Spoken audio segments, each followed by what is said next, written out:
আলহামদুলিল্লাহ আলহামদুলিল্লাহ রব্বিল আলামিন আর রহমানুর রহিম মালিক ইয়াউমিদ্দিন ইয়াকা না'বুদু ওয়া ইয়াকা নাস্তাঈন। আলহামদুলিল্লাহ, আমরা এই মুহূর্তে কোরআন ক্লাসের প্রথম পর্ব, তৃতীয় ক্লাস। আমরা এর আগে প্রথম ক্লাস, দ্বিতীয় ক্লাস, এই মুহূর্তে আমরা তৃতীয় ক্লাসে উপস্থিত হয়েছি এবং আমরা এর আগে আল্লাহ পাকের সিফাত সম্পর্কে, কালাম সম্পর্কে আমরা কথা বলেছি। দ্বিতীয়ত আল্লাহ পাক এই কিতাবকে হেফাজত করেছেন সে বিষয়ে আমরা আলোচনা করেছি এবং তৃতীয় যে বিষয়টা আল্লাহ পাক উল্লেখ করেছেন এবং আল্লাহ পাক যে ডিভাইন প্ল্যান, সেই প্ল্যান মোতাবেক আমরা জানি যে এই কোরআনের হেফাজতের দায়িত্ব আল্লাহ পাক নিজে গ্রহণ করেছেন এবং এই কোরআন হেফাজত আছে। এবং আমরা সূরা হিজরের 9 নম্বর আয়াত সম্পর্কে সংক্ষিপ্ত আকারে আলোচনা করেছি যে এই কোরআন আল্লাহ পাক নাজিল করেছে এবং হেফাজতের দায়িত্ব আল্লাহ পাক গ্রহণ করেছেন। এবং মুসলমানদের কতটা যে দুঃখজনক অবস্থা তা বলে শেষ করা যায় না। তারপরেও কিন্তু এই কোরআন মাহফুজ আছে, হেফাজত আছে, সেটা ব্রিটিশ মিউজিয়ামে হোক, তুর্কিশ মিউজিয়ামে হোক, আর যে কোনো অন্য কোনো স্থানে হোক। আমরা জানি যে হালাকু খান বাগদাদের লাইব্রেরিগুলিকে ধ্বংস করে এবং দরিয়া দাজলায় কিন্তু ভাসিয়ে দেয় এবং সমস্ত লাইব্রেরিগুলি ধ্বংস করে দেয়, কিন্তু তারপরেও কিন্তু কোরআন মাহফুজ আছে। এবং কোরআনের ব্যাপারে প্রতিটি মুসলমান হকের ব্যাপারে এটা কিন্তু খুবই কনফিডেন্সের সাথে ডিসকাস করে যে এটা মাহফুজ আছে এবং কিয়ামত পর্যন্ত মাহফুজ। এবং সূরা হিজরের যে 9 নম্বর আয়াত, এটা কিন্তু প্রতিটা মুসলমান মনে মনে বিশ্বাস করে, মনে প্রাণে বিশ্বাস করে যে এইটা আল্লাহ পাকের পক্ষ থেকে নাজিল করা হয়েছে এবং এর হেফাজতের দায়িত্ব আল্লাহ পাক গ্রহণ করেছেন। এবং চতুর্থ যে বিষয়টা, সেটা হলো কোরআন পাকের আসল অংশ, নুসখা যেটা, সেটা হলো লৌহ মাহফুজে আছে। আমাদের নিকটে যেটা আছে সেটা হলো অথেন্টিক কপি এবং এটা জিবরাইল আলাইহিস সালামের মাধ্যমে আল্লাহ পাক সরাসরি যে কোনোভাবেই হোক, এটা যেভাবে তিনি বুঝেন, যেভাবে তিনি ইচ্ছা করেন, সেইভাবেই কিন্তু তিনি নাজিল করেছেন। এবং সূরা ওয়াকিয়ায় তানজিলুম মির রব্বিল আলামিন, এটা নাজিল করা হয়েছে সমস্ত বিশ্বের প্রতিপালকের পক্ষ থেকে, নিকট থেকে। লা ইয়ামাসসু ইল্লাল মুতাহহারা। এই যে কিতাবটা, এটা স্পর্শ করার জন্য যে ফেরেশতাগুলি নিয়োজিত আছে তারা মুতাহহারা, তারা হলো পাক ও পবিত্র, পাকিজা। তারা ছাড়া এই কিতাব কেউ স্পর্শ করতে পারে না। এবং আমরা একটা ঘটনা জানি, এটা দিমাত, আমাদের ভাষায় জামাত বলা হয়। দিমাত যে একজন কবিরা ছিল, যার পর জিন বিভিন্ন রকমের কাজ করে বসতো এবং এইগুলি ঠিক করে কিছু অর্থ উপার্জন করতো। তো হুজুর পাক সাল্লাল্লাহু আলাইহি সাল্লামের নিকটাত্মীয় তারা যখন হুজুর পাক সাল্লাল্লাহু আলাইহি সাল্লামকে সবাই খুবই ভালোবাসতেন, কারণ আমরা জানি তার অনেক ফুফু, চাচি এবং তার যে নিকটাত্মীয় তারা কিন্তু এনাকে খুবই ভালো, কারণ ছোটোবেলায় মায়ের পেটে থাকতে পিতা দুনিয়া থেকে চলে গেছেন এবং মাতা অল্প বছর বয়সে তার মাতাও দুনিয়া থেকে চলে গেছেন। এই যে বিষয়গুলি, এগুলি কিন্তু তেনারা জানতেন এবং খুবই ভালোবাসতেন তেনাকে। তো সেই হিসেবে তারা মনে করতো যে এর উপরে কোনো জিন পরির আসর পড়ছে, এই ধরনের কোনো বিষয়। এই জন্য দিমাত নামে এক কবিরাজকে তারা নিয়ে আসেন এবং দিমাত চিন্তা করলো যে এই মক্কার যে কুরাইশদের ভিতরে বনু হাশিমের ভিতর যে এলিট পার্সন, তার বংশধর, একে যদি আমি ঠিক করতে পারি তাহলে এখানে আমার একটা ভালো স্থায়িত্ব আসবে। সুতরাং সেই দৃষ্টিকোণ থেকে সে ট্রিটমেন্ট শুরু করে দেয়। পরবর্তীতে যাই হোক, তিনি তখন এই হুজুর পাক সাল্লাল্লাহু আলাইহি সাল্লামকে বলে যে তুমি কিছু বলবা না আমি কিছু বলবো। তখন দিমাত বলে যে ঠিক আছে, তুমি কিছু বলো। তখন হুজুর পাক সাল্লাল্লাহু আলাইহি সাল্লাম সিম্পল যে খুতবা, সেই খুতবার মধ্যে তেলাওয়াত করেন, আম্মা বাদ ফাইন্না খায়রুল হাদিসু কিতাবুল্লাহ ও খায়রুল হাদি হাদি মুহাম্মদ সাল্লাল্লাহু আলাইহি সাল্লাম। তো এই যে কথাগুলি তার তিনি বলেন আবার বলো, তখন আবার তিনি বললেন আম্মা বাদ ফাইন্না খায়রুল হাদিসু কিতাবুল্লাহ ও খায়রুল হাদি হাদি মুহাম্মদ সাল্লাল্লাহু আলাইহি সাল্লাম। তো এই যে কথাগুলি তিনি একের পর এক বলতে থাকেন, তখন দিমাগ বুঝতে পারে এবং আরব দেশের মানুষ কিন্তু কালামে অর্থাৎ কিতাবে, লিসানে, বাচনভঙ্গিতে এক ধরনের ফোসা ছিল, ক্লারিটি ছিল এবং তাদের ভিতরে এক ধরনের কবিত্ব ভাব ছিল। তো হুজুর পাক সাল্লাল্লাহু আলাইহি সাল্লাম তো কখনো কবিতা শোনেনও নাই, প্র্যাকটিসও করেন নাই, কোনো ওস্তাদের কাছে জানও না। তিনি মনে করলেন যে, এবং হুজুর পাক সাল্লাল্লাহু আলাইহি সাল্লামের যে ব্যাকগ্রাউন্ড এটা সবার জানা ছিল।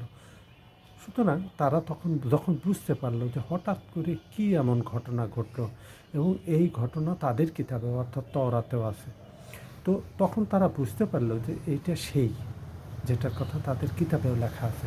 যাই হোক, দিমাগ তখন ইসলাম গ্রহণ করে মুসলমান হয়ে গেল এবং তিনি মনে করলেন যে এটা জাদু নয়, এটা জাদু হতে পারে না।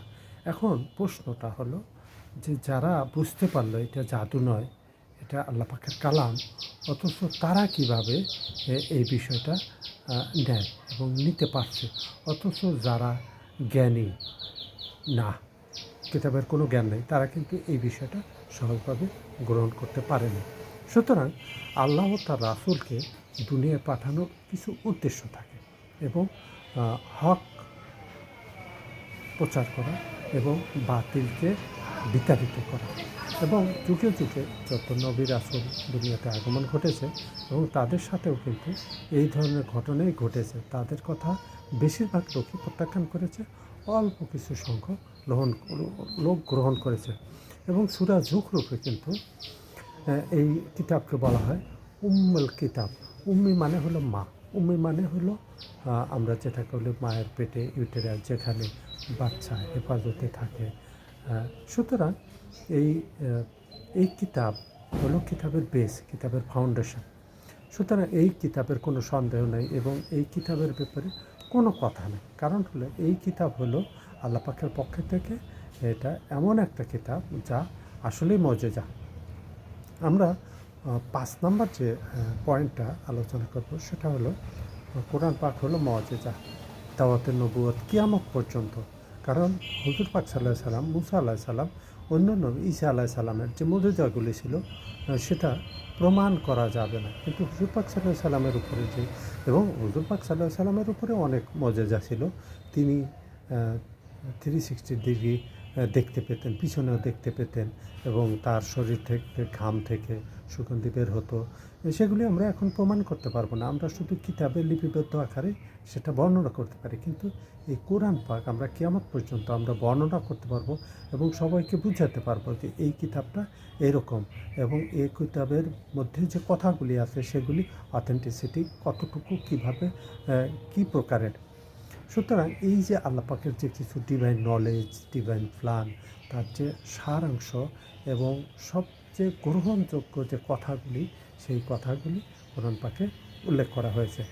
আর আরবদের লোকজন তারা কিন্তু সবসময় হুজুর পাক সাল্লাল্লাহু আলাইহি সাল্লামকে আজমি বলতো, কারণ আরবদেরকেই তারা আজমি বলতো। কারণ তারা মনে করতো যে এরা হলো, আজমি শব্দের অর্থ হলো অশিক্ষিত, মূর্খ, বোবা টাইপের, তারা কথা বলতে জানে। আমরা জানি যে আমাদের ভাষায় কিছু শব্দ আছে, কথাশিল্পী, কথা সাহিত্যিক, ভাষা শিল্পী, ভাষা সাহিত্যিক, যাদের ভাষার উপরে দক্ষতা থাকে তাদেরকে আমরা এই ধরনের বলে থাকি। সুতরাং তারা কিন্তু এই আরবদেরকে বেশিরভাগ লোকই, আমরা জানি যে এই যে কোরআনের নিয়ে যে কাজ করছে, হাদিস নিয়ে যে কাজ করছে, একজনও কিন্তু আরব না। আরবদের যে চিন্তাভাবনা, চিন্তা চেতনা, তারা শুধু খায় আর ঘুমায়, এইটা, আর অন্য কোনো কাজ নেই তাদের। কারণ কিতাবের ব্যাপারে তাদের কোনো, এখনও আরবে আপনি গিয়ে দেখবেন যে তাদের যে নিয়মকানুন এবং তাদের যে চিন্তা চেতনা সেটা কিন্তু সম্পূর্ণ দুনিয়া থেকে ভিন্ন। যাই হোক, তাদের এটি ব্যাপার, তাদের চিন্তাভাবনার ব্যাপার। আপনি ব্রিটিশের মতো এত বড় দেশ, এত উন্নয়নশীল দেশ, আমেরিকা, অস্ট্রেলিয়া, তারপর কানাডা এবং বিভিন্ন ধরনের যে উন্নয়নশীল দেশগুলো আছে, সেখানে কিন্তু আপনি কোনো না কোনোভাবে আপনি সেখানে গিয়ে নাগরিকত্ব পাবেন অথবা বিভিন্ন কাজ। কিন্তু আরব দেশের সম্পূর্ণ তাদের সম্পূর্ণ মানে মোনার্কি, যেটা আর কি এম্পারিয়ালিজম, টোটালি ভিন্ন টাইপের। যাই হোক, আরব সম্প্রদায় নিজেদেরকে জ্ঞানী মনে করতেন। তারা মনে করতেন যে বাইরের যে লোকগুলি সেগুলি হলো বোবা। এই জন্য মুসা আলাহিস সালামের এটা হলো হুজুর পাক সাল্লাল্লাহু আলাইহি সাল্লামের, যেমন হুজুর পাক সাল্লাল্লাহু আলাইহি সাল্লাম সঙ্গে কবিতা, আবৃত্তি, কাব্য এইগুলিতে প্রচুর প্রভাব বিস্তার করেছিল। সেই সময় কোরআন নাজিল হয়। আর যখন কোরআন নাজিল হলো তখন তাদের যে সোরা, তাদের যে কবি, লেখক, বড় বড় যে সাহিত্যিক, তারা তার কিতাব ফেলে ফেললো যে এই কী কিতাব, এই কিতাবের সাথে তো আমাদের কিতাবের কোনো তুলনা হয় না। ঠিক ঈসা আলাইহিস সালামের সময়ও কিন্তু তিব্বিয়াত অর্থাৎ মেডিকেল সায়েন্স খুবই একটা উরুজ অবস্থায় ছিল, মানে খুবই প্রভাব বিস্তার করেছিল। সেই সময় ঈসা আলাইহিস সালামের জন্ম হয়, মায়ের পেটের থেকে কথা বলেন এবং তিনি বিভিন্ন প্রকারের যে অন্ধ, তারপরে বিভিন্ন ধরনের যে লাজ বিমারি, সেই বিমারিগুলিকে ঠিক করে দিতেন। তো তারা আশ্চর্য হয়ে গেল যে আমরা এত কিছু পারি কিন্তু এগুলি পারি না, আর এই ছেলেটা তো আল্লাহ পাকের যে ডিভাইন প্ল্যান, এই বিষয়টা আমরা লক্ষ্য করি। এবং আমরা জানি যে আগের জামানায় কিছু ছোটোখাটো ভুল ত্রুটি থাকে এবং বিভিন্ন ধরনের বই পুস্তকে লেখা আছে যে জমিন সাকেন, জমিন স্থির, সূর্য চতুর্দিকে ঘোরে, পৃথিবীর চতুর্দিকে সূর্য ঘোরে। আমরা কেউ বলতো, আমরা ছোটোবেলায় অনেক কিছু শুনতে পারতাম। এখন কিন্তু ছোট ছোট ছেলে মেয়েও বুঝতে পারে এই বিষয়গুলি। কিন্তু কোরআন পাকে কিন্তু এ ব্যাপারে কিন্তু পরিষ্কার করে বলা হয়েছে, কুল্লুন ফি ফালাকে ইয়াজবাহুন, সব কিছুই তার নিজস্ব কক্ষপথে ঘূর্ণায়মান আছে। এবং এই যে ইয়াজবা শব্দটা, এটি কিন্তু সাঁতরানো অর্থাৎ সুইমিং। অর্থাৎ আমরা জানি যে এখন অ্যারোনটিক যে স্পেস অ্যাডমিনিস্ট্রেশনের যে কিছুগুলো রিপোর্ট আসছে, সেখানে কিন্তু প্রতিটা প্ল্যানেট, সাবপ্ল্যানেট, অ্যাস্ট্রয়েড যেই হোক না কেন, সবারই নিজস্ব কক্ষপথ আছে এবং তারা কক্ষপথের বাইরে যায় না। এখন সেটা গ্র্যাভিটেশনাল ফোর্স হোক আর কসমিক ফোর্স হোক, যে কোনোভাবেই হোক, তারা কিন্তু এর বাইরে কখনো যায় না। তাদের যার যার মতো নিজস্ব কক্ষপথে তারা সাঁতরাচ্ছে অর্থাৎ সুইমিং আছে। আমরা যখন স্যাটেলাইট পাঠাই তখন কিন্তু এই বিষয়গুলিও কিন্তু আমাদেরকে লক্ষ্য রাখতে হয় এবং আমরা জানতে পারি বিভিন্ন ধরনের ডিসকভারি চ্যানেল, অথবা আমরা জানি যে অ্যাস্ট্রো যে চ্যানেলগুলি, সেখান থেকে আমরা জানতে পারি। এখন তো দুনিয়া অন্য জায়গায় চলে গেছে। একজন French surgeon doctor Morris Bucaille, তিনি কিন্তু বাইবেল, কোরআন এবং সায়েন্সের উপরে, এবং তিনি অনেক কিতাব লিখেছেন। এবং তিনি কিন্তু যে এই কোরআন ব্যতীত অন্য কোনো কিতাবের গ্যারান্টি তিনি দেন নাই, যেগুলি এডিটিং হতে পারে। এবং তিনি কিছু কিছু রিসার্চ করেন, গবেষণার মাধ্যমে তিনি লক্ষ্য করেন যে এই কিতাব অর্থাৎ এই কোরআন, এইটা এডিটিং করা সম্ভব নয়, কারণ মিলানো যাবে না। আর কোরআনের যে প্রতিটা যে রিদম, প্রতিটা যে ছন্দ, এই বিষয়গুলি কিন্তু খুবই গুরুত্বপূর্ণ এবং এগুলি আমাদের উচিত এগুলির ব্যাপারে গবেষণা করা, এবং গবেষণা হয়ে আছে, এগুলি চলবে। আল্লাহর পক্ষ থেকে যে এটা নাজিল করা হয়েছে এবং আমাদের দ্বারা সম্ভব নয় যে এটা ট্যাম্পারিং করব। সুতরাং এই কিতাব কিয়ামত পর্যন্ত মাহফুজ, এবং আল্লাহ পাক হেফাজত করবেন এবং এর হেফাজতের দায়িত্বে আল্লাহ পাকেরই। এবং আমরা এর পরে যে বিষয়গুলি নিয়ে আলোচনা করব সেটা হলো যে কোরআন পাক অন্য কিতাবে কোরআনের কথা এবং যার উপর নাজিল হবে মুহাম্মদ সাল্লাল্লাহু আলাইহি সাল্লামের কথা আগের কিতাবে উল্লেখ করা হয়েছে, যেমন তওরাত, ইনজিল উল্লেখ আছে, এবং আখির নবীর যে আগমন ঘটবে সেগুলি উল্লেখ আছে। এবং সূরা আরাফেও আল্লাহ বলেন এরা তওরাত, ইনজিল কিতাব এর খবর আছে, তারা জানে। এবং সূরা আনামে আল্লাহ বলেছেন এরা নিজেদের সন্তান সন্ততিকে যেভাবে চেনে তার চেয়েও ভালো জানে এই কিতাব কোরআন, এবং এই কিতাব যার উপরে নাজিল হবে তার ব্যাপারে, অর্থাৎ মুহাম্মদ সাল্লাল্লাহু আলাইহি সাল্লামের ব্যাপারে।